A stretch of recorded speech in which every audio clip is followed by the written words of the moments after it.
প্রথমেই জানাচ্ছি, তেহরানে অস্বাভাবিক কালো বৃষ্টি, হামলার পর আকাশ ঢেকে গেছে বিষাক্ত ধোঁয়ায়। এরপর থাকছে মধ্যপ্রাচ্য জুড়ে আবারও যুদ্ধের দামামা বাজিও। এবার ইরান সরাসরি আঘাত হেনেছে তেল আবিব এবং আলী আল সালেম বিমান ঘাঁটিতে। এছাড়াও খবর পাওয়া গেছে ইরানের সামরিক স্থাপনায় বড় আঘাত হয়েছে। গোলাবারুদ ডিপো ও তেল স্থাপনায় ক্ষেপণাস্ত্র হামলা চালানো হয়েছে। এরপর থাকছে ইরানের সর্বোচ্চ ধর্মীয় নেতা হিসেবে মুজতাবা খামেনির নাম ঘোষণা করা হয়েছে। এবার জানাচ্ছি, ইরানের সর্বোচ্চ নেতাকে হত্যার ঘটনায়ও থামছে না যুক্তরাষ্ট্র ও ইসরায়েলের সামরিক তৎপরতা। ইরানের উচ্চমাত্রার সমৃদ্ধ ইউরেনিয়াম জব্দ করতে দেশটিতে বিশেষ বাহিনী পাঠানোর সম্ভাবনা নিয়ে আলোচনা চলছে। এছাড়াও খবর পাওয়া গেছে সৌদি আরবের জাজান প্রদেশে হুতি বিদ্রোহীদের মিসাইল হামলায় 2 জন নিহত হয়েছে, তাদের মধ্যে একজন বাংলাদেশি। এরপর থাকছে চট্টগ্রামের জঙ্গল সলিমপুরে চলছে যৌথ বাহিনীর অভিযান। অংশ নিয়েছেন আইনশৃঙ্খলা বাহিনীর কয়েক হাজার সদস্য। শেষে জানাচ্ছি, মধ্যপ্রাচ্যে যুদ্ধ পরিস্থিতির আগে হরমুজ প্রণালী পার হওয়া জ্বালানিবাহী জাহাজগুলো চট্টগ্রামে পৌঁছাতে শুরু করেছে। ফলে এখনই জ্বালানি সরবরাহে বড় ঘাটতি হবে না বলে ধারণা সংশ্লিষ্টদের। আসসালামু আলাইকুম, স্বাগতম নিউজ ফ্ল্যাশ নাও এর নিরপেক্ষ সংবাদ ও তথ্যভিত্তিক বিশ্লেষণের বিশ্বস্ত ঠিকানায়। আপনাদের সঙ্গে আছি আমি জুই আক্তার। তেহরানে অস্বাভাবিক কালো বৃষ্টি, হামলার পর বিষাক্ত ধোঁয়ায় ঢেকে গেছে আকাশ। ঘন কালো ধোঁয়ায় ছেয়ে গেছে তেহরানের আকাশ, ঝরছে বিষাক্ত কালো বৃষ্টি। সরাসরি প্রচারকালে সেই অস্বাভাবিক দৃশ্য দেখিয়েছে সিএনএন। লাইভ টেলিকাস্টে দেখা যায় স্বাভাবিকের তুলনায় বৃষ্টির রং কালো এবং পিচ্ছিল, যা বিভিন্ন স্থাপনার দেয়ালে কালচে ছাপ ফেলছে। মোছার পরও তা উঠে যাচ্ছে না। প্রত্যক্ষদর্শীরা জানান, তেল মিশ্রিত এই বৃষ্টির কারণে তেহরানের বাতাসে পোড়া গন্ধ ভাসছে। শ্বাস নেওয়া কষ্টকর এবং স্বাস্থ্য ঝুঁকিপূর্ণ। পরিবেশের জন্য তেল সিক্ত পানি অত্যন্ত ক্ষতিকর। ইরানি রেড ক্রেসেন্ট পূর্বাভাস দিয়েছে, এমন মেঘে তেহরানসহ আশেপাশের অঞ্চলে অ্যাসিড বৃষ্টি হতে পারে। শনিবার ইরানের বেশ কিছু জ্বালানি স্থাপনায় হামলা চালায় যুক্তরাষ্ট্র এবং ইসরায়েল।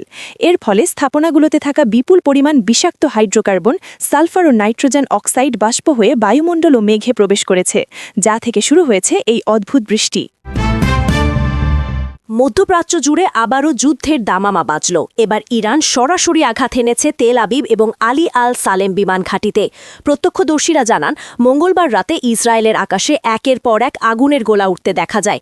মুহুর্মুহু বিস্ফোরণে কেঁপে ওঠে তেল আবিব সহ মধ্যাঞ্চলের বেশ কয়েকটি শহর। ইসরায়েল ডিফেন্স ফোর্সেস জানিয়েছে, ইরান থেকে প্রায় 200টির মতো ব্যালিস্টিক মিসাইল ছোড়া হয়েছে। হামলার পরপরই পুরো দেশ জুড়ে সাইরেন বাজানো হয় এবং সাধারণ মানুষকে বাংকারে আশ্রয় নেওয়ার নির্দেশ দেওয়া হয়। একই সময় কুয়েটার আলী আল সালেম বিমান ঘাঁটিতে ড্রোন হামলা চালায় ইরান সমর্থিত গোষ্ঠীগুলো। ঘাঁটিতে বিপুল মার্কিন সেনা ও যুদ্ধবিমান মোতায়েন রয়েছে। প্রাথমিক তথ্যে জানা গেছে, ড্রোনগুলো রানওয়ে এবং র্যাডার সিস্টেমকে লক্ষ্য করেছে, তবে ক্ষয়ক্ষতির পরিমাণ এখনও নিশ্চিত করেনি পেন্টাগন। ইরানের রাষ্ট্রীয় টেলিভিশনে দেওয়া বিবৃতিতে ইসলামিক রেভলিউশনারি গার্ড কর্পস জানিয়েছে, হামলায় ইসরায়েলের 99% মিসাইল লক্ষ্যে ভেদে সক্ষম হয়েছে। তাদের দাবি, এই হামলায় ইসরায়েলের বেশ কয়েকটি মানবিক ঘাঁটি ধ্বংস হয়েছে। আয়াতুল্লাহ আলী খামেনি এই হামলার প্রশংসা করেছেন এবং সতর্ক করেছেন, ইসরায়েলের যে কোনো পাল্টা হামলার কঠোর জবাব দেওয়া হবে। এদিকে হামলার তীব্র নিন্দা জানিয়েছে যুক্তরাষ্ট্র। জো বাইডেন ইসরায়েলকে পূর্ণ সমর্থন জানান এবং পরিস্থিতি পর্যালোচনার জন্য জরুরি বৈঠক ডেকেছেন। অন্যদিকে বেনিয়ামিন নেতানিয়াহু হুঁশিয়ারি দিয়ে বলেছেন, ইরান আজ এক বড় ভুল করেছে এবং এর জন্য তাদের চড়া মূল্য দিতে হবে। ইরান জুড়ে অব্যাহত রয়েছে যুক্তরাষ্ট্র ও ইসরায়েলের যৌথ বাহিনীর অভিযান। রাজধানী তেহরান সহ বিভিন্ন শহরে চলছে ধারাবাহিক হামলা। রাতভর হামলায় টার্গেট করা হয়েছে ইসলামিক রেভলিউশনারি গার্ড বা আইআরজিসির আরও কয়েকজন শীর্ষ নেতাকে। ইসরায়েলের দাবি অনুযায়ী ইস্পাহানে আইআরজিসির সিনিয়র নেতা আলী হাশেমি নিহত হয়েছেন। তিনি ওই অঞ্চলে বিপ্লবী গার্ডের ডেপুটি কমান্ডার হিসেবে দায়িত্ব পালন করছিলেন। এছাড়া নিহত সর্বোচ্চ নেতা আয়াতুল্লাহ আলী খামেনিয়ের আরও এক ক্লোজড সহযোগীকে তেহরানে হত্যা করা হয়েছে বলেও দাবি করা হয়েছে।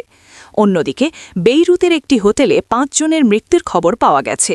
নিহতদের মধ্যে 3 জন আইআরজিসির কমান্ডার বলে দাবি করা হয়েছে। এদিকে ইরানের বিভিন্ন সামরিক স্থাপনাকে লক্ষ্য করে ব্যাপক মিসাইল হামলা চালানো হয়েছে। হামলার লক্ষ্যবস্তু ছিল অন্তত অর্ধশত গোলাবারুদ সংরক্ষণাগার। পাশাপাশি তেলের ডিপো ও পরিশোধন কেন্দ্রেও টানা আঘাত হানার খবর পাওয়া গেছে। বিস্ফোরণের শব্দ শোনা গেছে তাদ্রিজ, ইস্পাহান, বন্দর আব্বাস আহফাজ এবং ইয়াজদ সহ আরও অনেক অঞ্চলে। মধ্যপ্রাচ্যের চলমান এই সংঘাত পরিস্থিতিকে আরও জটিল করে তুলছে বলে মনে করছেন বিশ্লেষকরা। ইরানের সর্বোচ্চ ধর্মীয় নেতা আয়াতুল্লাহ আলী খামেনি এর সম্ভাব্য উত্তরসূরি হিসেবে তার দ্বিতীয় পুত্র মুজতাবা খামেনি এর নাম ঘোষণা করা হয়েছে বলে বিভিন্ন আন্তর্জাতিক গণমাধ্যমে দাবি করা হচ্ছে। খবরে বলা হয়েছে ইরানের অ্যাসেম্বলি অফ এক্সপার্টস বা বিশেষজ্ঞ পরিষদের এক গোপন বৈঠকে এই সিদ্ধান্ত নেওয়া হয়েছে। দীর্ঘদিন ধরে ইরানের রাজনীতির নেপথ্যে প্রভাবশালী ভূমিকা পালন করা মুজতাবা খামেনি এবার সরাসরি নেতৃত্বের সামনে আসতে পারেন। ৫৫ বছর বয়সী মুজতাবা খামেনি বহু বছর ধরেই ইরানের ক্ষমতার কেন্দ্রের সঙ্গে যুক্ত। বিশেষ করে তার বাবার কার্যালয় এবং শক্তিশালী ইসলামিক রেভলিউশনারি কর্পসের সঙ্গে ঘনিষ্ঠ সম্পর্ক রয়েছে বলে বিশ্লেষকদের ধারণা।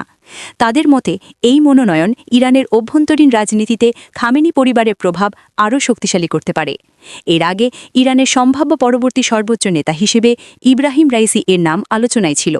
তবে গত মে মাসে হেলিকপ্টার দুর্ঘটনায় তার মৃত্যুর পর মুজতাবা খামেনি এখন সবচেয়ে শক্তিশালী প্রার্থী হিসেবে উঠে এসেছেন বলে মনে করা হচ্ছে। যদিও ইরানের সংবিধানে উত্তরাধিকার সূত্রে সর্বোচ্চ নেতা হওয়ার কোনো বিধান নেই, তবুও ধর্মীয় ও রাজনৈতিক শক্তির সমর্থনে মুজতাবার এই মনোনয়ন প্রায় নিশ্চিত বলেই ধারণা করা হচ্ছে।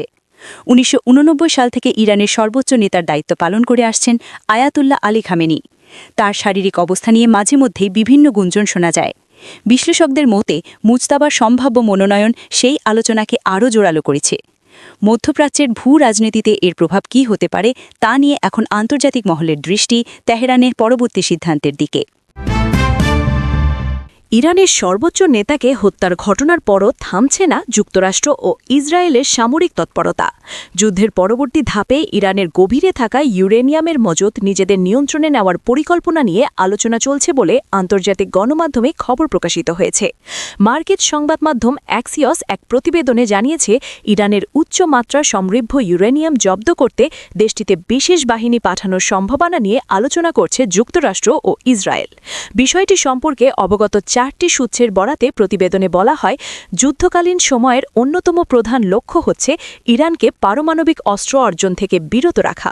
বর্তমানে ইরানের কাছে প্রায় 450 কেজি 60% সমৃদ্ধ ইউরেনিয়াম রয়েছে বলে ধারণা করা হচ্ছে। বিশ্লেষকদের মতে এই মজুদ নিজেদের নিয়ন্ত্রণে নিতে পারলে তা বড় ধরনের কৌশলগত সাফল্য হিসেবে বিবেচিত হবে। সৌদি আরবের জাজান প্রদেশে হুতি বিদ্রোহীদের মিসাইল হামলায় 2 জন নিহত, 1 জন বাংলাদেশি। স্থানীয় সময় শুক্রবার রাতের ঘটনা অনুযায়ী জাজানের একটি শিল্প এলাকায় হুতি বিদ্রোহীদের ছোড়া মিসাইল আঘাত হানে। ঘটনাস্থলে নিহত হন 1 জন সৌদি নাগরিক এবং 1 জন বাংলাদেশি প্রবাসী। আহত হয়েছেন আরও কয়েকজন, যাদের মধ্যে কয়েকজনের অবস্থা আশঙ্কাজনক। প্রত্যক্ষদর্শীরা জানান, বিস্ফোরণের পর এলাকায় আতঙ্ক ছড়িয়ে পড়ে এবং মিসাইল আঘাতের ফলে বেশ কয়েকটি দোকান ও গাড়ি ক্ষতিগ্রস্ত হয়। সৌদি নেতৃত্বাধীন সামরিক জোট জানায়, হুতিরা পরিকল্পিতভাবে বেসামরিক এলাকা লক্ষ্য করে হামলা চালিয়েছে। রিয়াদ ভিত্তিক বাংলাদেশ দূতাবাস নিহত প্রবাসী তথ্য সংগ্রহে তৎপর রয়েছে।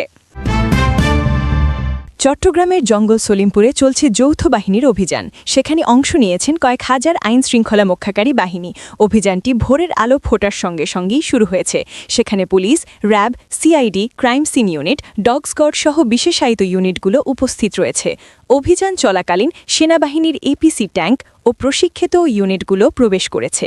বিজিপির ইউনিট বিশেষভাবে কিছু ঘর চিহ্নিত করে অভিযান পরিচালনা করছে। ডগ স্কোয়াড ব্যবহার করে বিস্ফোরক বা লুকানো অস্ত্র উদ্ধার করা হচ্ছে।